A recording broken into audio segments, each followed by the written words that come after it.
I'm always amazed at the strength of human beings. You know, this week I had a very intense week. I had a very intense day. I was teaching at Eshet Torah in the Old City.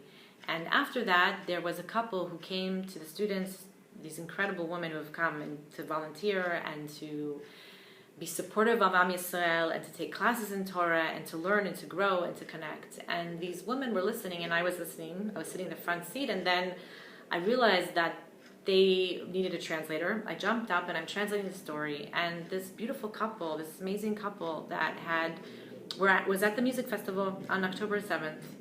And they described their incredible story of miraculous salvation, of how they were able to escape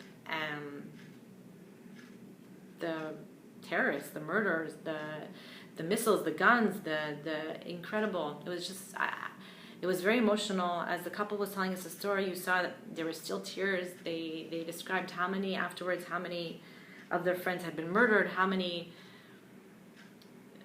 funerals they went to, and houses of mourning they had to go visit. And one very powerful thing they kept saying was how they kept seeing God in it, and how they knew that if they survive this thing, that tomorrow cannot just be tomorrow. Like, you can't wake up and just go about your day like normal.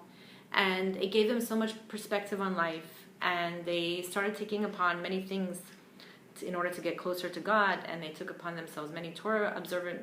They took upon themselves Shabbat, just different mitzvot of dress, and every day trying to get closer and closer and closer to God. And as I was seeing them, their faces were shining with light. I understood that they had gone through so much trauma and so much darkness, but I am telling you, I saw that their faces were shining with light and that they had a mission to bring forth light, which made me think of something from this week's Parsha. You know, that we are ending the Sefer of Bereshit, which is the book of Genesis. We're about to end. It's an incredible, we have so much foundation here. We hear about our ancestors, our patriarchs, our matriarchs. We hear about their story, and now we hear about how we hear about how God created the world, right? And then we have the end of Sefer Bereshit, the end of Genesis. We have all the tribes are now in Egypt. They've gone down to Egypt. Yaakov has passed away. And now Yosef also. The Torah tells us that now Yosef, at the age of 110 years old, he was embalmed and he was placed in a coffin in Egypt, and then it ends. Like, that's the ending of the book of Bereshit. Of the Genesis, of the creation of the world, of Avraham Avinu discovering God, of our matriarchs, of the miracles, fertility, all these kinds of things happening. And then how is this ending? That one of our leaders died, and that not only did he die, he died in Egypt, which was the land of Tumah, the land of disconnect. So we're at this lowly place right now, and this is how we're supposed to end the Sefer. I was listening to Rav Elimelech Liederman, and he said, you can't end a book like this. Like, you can't end something like this. This is not the way to end something.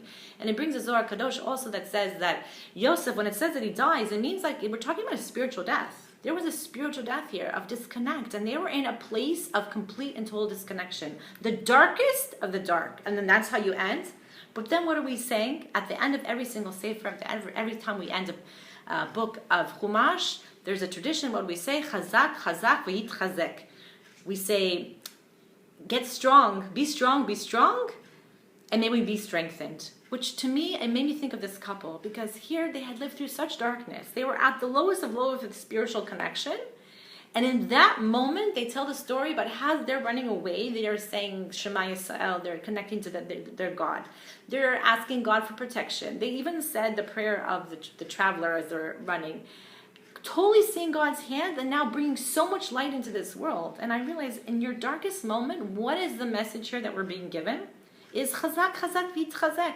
There's no other choice. Now, at the moment of the darkest, the moment of mavet, of death, is the time when instead of being in a kever and being inside of a tomb, it's to look at that, take the same letters of kever and see the boker, of the morning, of the idea of a newness, a renovation, and it's time to chazak, chazak, v'yitchazek. That this is what's telling us right now.